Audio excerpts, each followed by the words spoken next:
Hello and welcome to another edition of All About Berea. I'm Chad Hembry here with Beth Myers, and we have a very special guest in the room with us that's going to talk about something that I find very interesting. I was not familiar with the concept, even though I am a huge geek, so this is just something I had missed the boat on. But Jennifer Napier is here to explain to us about geocaching and how this type of event is coming to Berea. Hi, thank you, Chad, for inviting me today. I am so excited about geocaching. It's one of my passions. It's a sport that I love. It's actually a 14-year-old sport, so most people aren't aware of it unless they've been around GPS technology for a while. But it was opened up back in the spring of 2000, when satellites became open to the public for GPS location. So it utilizes your smartphone or a GPS device to pinpoint latitude and longitude coordinates somewhere on the face of the earth. Okay. And then when you get there, there's usually some kind of a container that you're looking for that has a log sheet in it, and a website that's called geocaching.com that you can create a user name and account and then have fun. It's a free account, free sport. And these are everywhere. They're all over the country is what I mean, or world. Probably. World. Yeah, okay. It is global. There are geocaches located in every single continent on the face of the earth. And last year there was a geocache, or maybe it was in the spring, there was a geocache that actually went up to the International Space Station. I don't think we'll go get that one. Well, you know, our former Parks and Rec director, Maggie, had put a couple up in Berea. It was about 3 years ago. Well, so now you're showing off too. I am. Come on, how often do I know about a tag thing before you do? But she had it on the website, and I was like, what in the world is this? So I went to the link, and she had set up a couple of sites. Excellent. Mm-hmm. Okay. Well, I want to explain the basics first. And coming in the studio, we have our other guests, so all of our eyes went that way. But that's okay. It doesn't and I matter. waved to him, so ignore that non sequitur wave. We have several other things that I want to share with everyone about what exactly geocaching is. Then we'll get into what particular our event is and how that came about. But so you have a GPS unit, and that could be any GPS, but usually hardcore geocachers have they use their handheld phones, ones. don't they? Now the smartphone technology has gotten so much better that a lot of people will use those smartphones, but they're not as accurate as the handheld GPSs. That's what I thought, because they're a GPS. They still that's rely what you meant on by triangulation, the hardcore, right? Okay. Right. So you can utilize both, but typically the handheld GPSs aren't going to get you as accurately close to the. So you might have to look a little harder to try to find that GPS, but the handheld GPSs get you usually within just a couple of feet of the geocache. And then So a phone is sufficient. Most people are packing around a device to go ahead and start doing the sport. But the people that have the handheld GPS that's locking onto 9 satellites, they might have a leg up on you. Yes. Okay. Yeah. If you're having a foot race to the cache, GPS is going to win. The handheld GPS. Yes, I understand. Okay, so anyway, you need a GPS unit, which most people have. A phone works. And then you have what?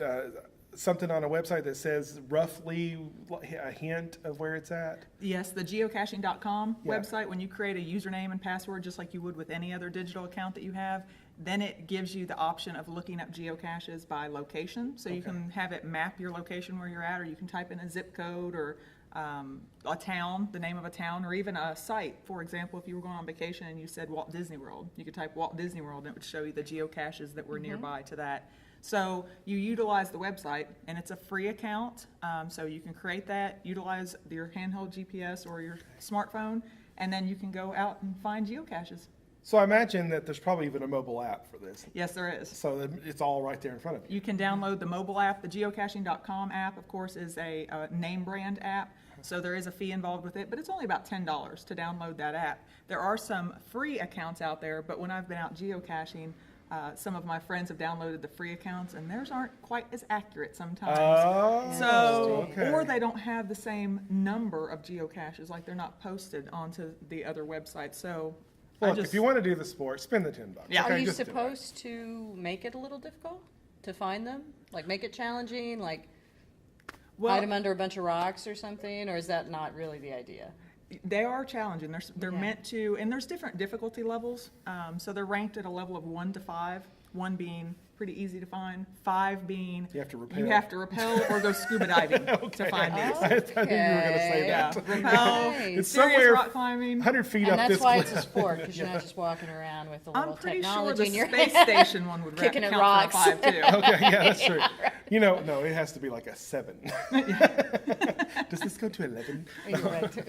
And then there's difficulty level. So there's a terrain level and a difficulty level. So the terrain level is what we were talking about with it being, 1 to 5, but there's also a difficulty level of a 1 to 5. So a difficulty So you could level have easy is terrain, kind of very sitting there difficult. in plain Yeah. sight on flat ground. And then a difficulty level of a level 5 might be something that is so well blended to its environment and so tiny that it's very difficult for you to try to So find how that. small? What's They the size actually, range here? size range, if you look at your pinky fingernail, there's some that are about the size of your pinky fingernail, and those are the old nitroglycerin containers that people would put the little nitroglycerin pills in. They're about that size, and that's called a nano cache.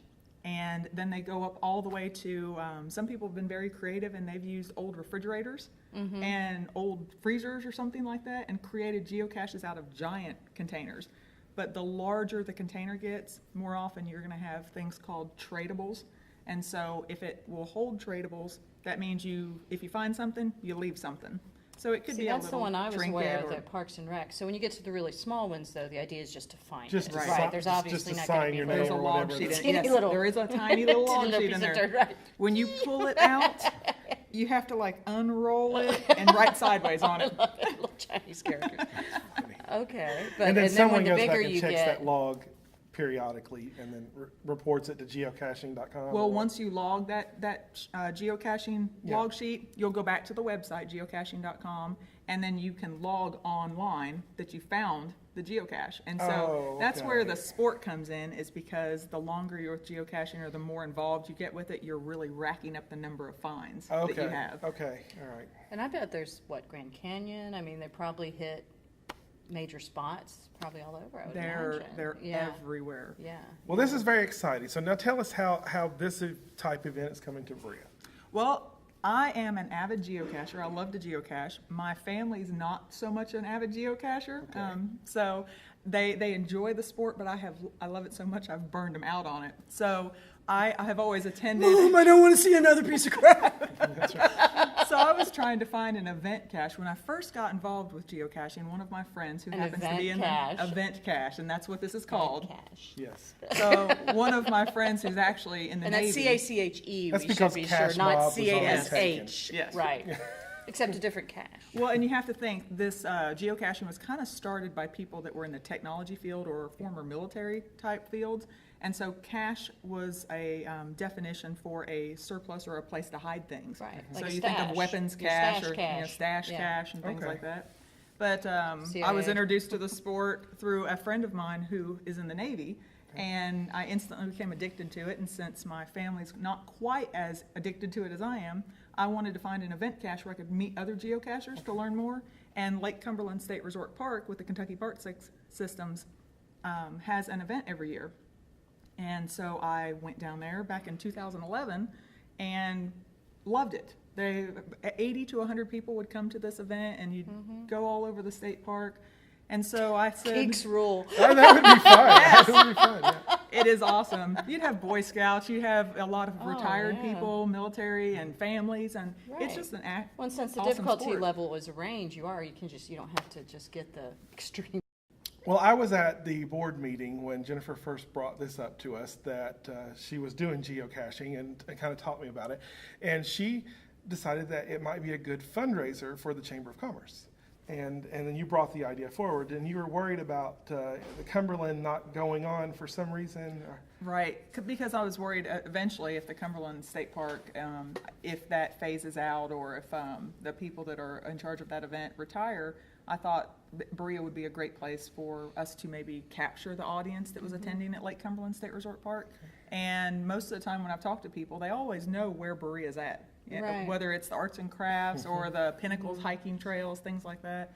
And so I wanted to bring this event to Berea, number one, because I love it, but also because I wanted to highlight the beauty of Berea and the businesses that are here in Berea, since we are the Berea Chamber of and Commerce. think of the places. Well, actually, I should ask this: when you have an event cache, Do you do geocaching at the event? Like, are Correct. there special Yes. little competitions and that kind of thing? There are. Because we would have and some great locations for that. We did, and we actually sat down when we first kind of started brainstorming what to do. We actually laid out the map of Berea in southern Madison County and just kind of said, if you're a visitor to this area, what would be some important things to kind of highlight and pinpoint? So we kind of plotted out some places that we thought we'd like to bring people to.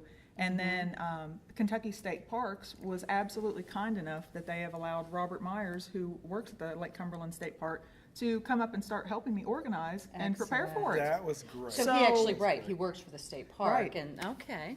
And so he came up, and he's got his lovely wife Kathy. She's awesome. She is great at kind of brainstorming unique containers that are unique to the events. Nice. And so they came up and kind of helped me plan and get things started and organized. And they've been helping me to hide the particular caches for this event too. So we're in the process of getting that going. But there's going to be over 30 event caches. Okay. And those are caches that are not posted to the website. You have to attend the event and get the list or get it downloaded onto your GPS. It's probably like you have the weekend to It's do a it, Saturday. and We're doing it on Friday, October the 17th. That's going to be the meet and greet, kind of get to know each other. And if you're unfamiliar with geocaching and you want to learn how, we're going to have a class on that Friday night at 7 o'clock. And you can learn a little bit about geocaching and how to use your device. And where would that take place? And the event's going to be held at First Christian Church up on Chestnut Street. And So is this internet registrations that you've had It going out is. now to help? So They how have you can- done? How many people have you had sign up? we have had, when I checked this morning, we're at 65.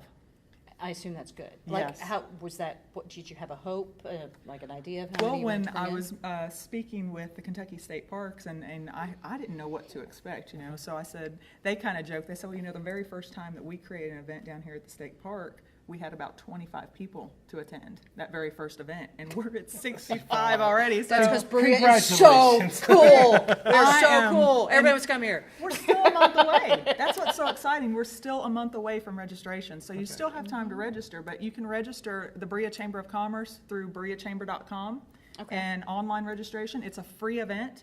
And if you pre-register by October the 10th and come to the event, you get a free t-shirt, a free commemorative t-shirt. Free. Do you hear that? So if you live here in Berea, you have no reason not to be here. And you already have a GPS. You're carrying it around. I don't. Anyway, I'll steal yours. As far as the class you're talking about, same thing. They would go onto the chamber website to sign Well, up for when that they as sign well? up for the event, that will be the Friday and Saturday both. They Okay. can sign up for the event for that. So So they they'll- need to sign up for the event Correct. in order to do the class. It can't Correct. just be and, a la carte. and they can sign up. I mean, if they don't sign up, they can come the day of the event. The pre-registration is just for courtesy, so that we can kind of plan how much materials to have available. And if you're wanting a T-shirt, to pre-register by October the 10th to guarantee you a T-shirt for the event when you come. But it's a free event, but my passion for it was not only in just kind of introducing people to Berea, but to also get our families here in Berea outdoors and involved. I just read a statistic last week that Kentucky is #1 in the nation for teenage obesity. And that's kind of scary. And this is a great opportunity to get families and teenagers using their technology and getting outdoors, getting away from the Well, computer that's a for a good little bit. point. That's a good point. This is a The battle I have, melding the I have two. at home all the time. You don't have this problem with your boys. Mine just, well, that's because I don't have the technology, though. 'Cause Yeah. we're such, See, I mean, I tell we're my such son all the time, he Philistines. is such a game player and a homebody. And I was like, son, I know I'm not a good role model now, but when I was your age, I played sports and Here, I was look at this outside. picture. That's what you want. Well, and Jonathan had this story. I mean, it's really sad. It was funny, but it was also very sad as well. Because we came as Christian Appalachian Project volunteers and went to Mount Vernon, and he worked in the teen center down there. And so they did, oh, let's do field trip, bring him up to the pinnacles. He said those guys were barely past the first curve, smoking, like, just Oh, wow. 16-year-olds, they've already ruined, already can't even walk, up to the first curve of the Pinnacle Trail. I mean, so. Well, It I is a think this is a problem, great so thing. that's I think great. that it's great that it's a healthy event. I think it's good for the chamber. I'm What just is the excited cost about it for all it? the way around. It's free. It's Everything's free. I It's mean, free. the events. The event's everything. free. The So T-shirt's where free. does the fundraiser? Well, part come the in? funding comes from, the event is sponsored by, we have sponsors that are Yeah. sponsoring the t-shirts and things. Okay, And okay, so so that's how you get it. prevent families from being a barrier to participate or, and because it's our very first event too, we wanted it to be as enjoyable and as Mm-hmm. exciting as we could be, but we have corporate and event sponsors. So if you're a business watching, There's still room on the there's t-shirt. still room on the t-shirts. I'm filling up the slots, but the slots, believe it or not, when I've approached businesses and I've told people about it in the community, they have been overwhelmingly appreciative of this and thought that was a really neat event. So it's only $100 to have your name put on the back of the t-shirt if you're a business. That's not bad at all, And yeah. I'm also looking for door prizes. So if you have something that's unique to Berea, because some of these individuals coming to the event will be here from out of town. So if you have crafts or unique items that you'd like to donate as door prizes for the event, then the Berea Chamber of Commerce, you can drop those off down there. Okay. And I imagine, as far as kind of housing, lodging and food, they're pretty much on their own, right? It's not that you do this at Correct. a certain Boone Tavern or something like that. Correct. It's like they can register and then they find Or- it. You can scale this up as much as you want. You No, can, actually, you can okay, for stay- this particular one, Jeff, were you know, oh, you'll stay here, and you can- oh, these yeah, meals. you can pitch a tent at Old Kentucky or Or Hey, Walnut but- Meadow, or you can stay at the That's the tavern. beauty of or a Kentucky. You bed got and the, breakfast Or bed and nearby. breakfast. got That's the right. trailer right next to the mansion. That's Kentucky. Or Eastern Kentucky. My couch is free. So Well, it sounds great. thank you for being here. And thank you for Absolutely. doing Oh, thank this. you so much. I appreciate it. And I'm looking forward to it. And I hope everybody gets to come out and participate and join us. This is the first annual event, so annual. We're going to plan on making this Okay. an event every single year. And so you can say, I was there when it started.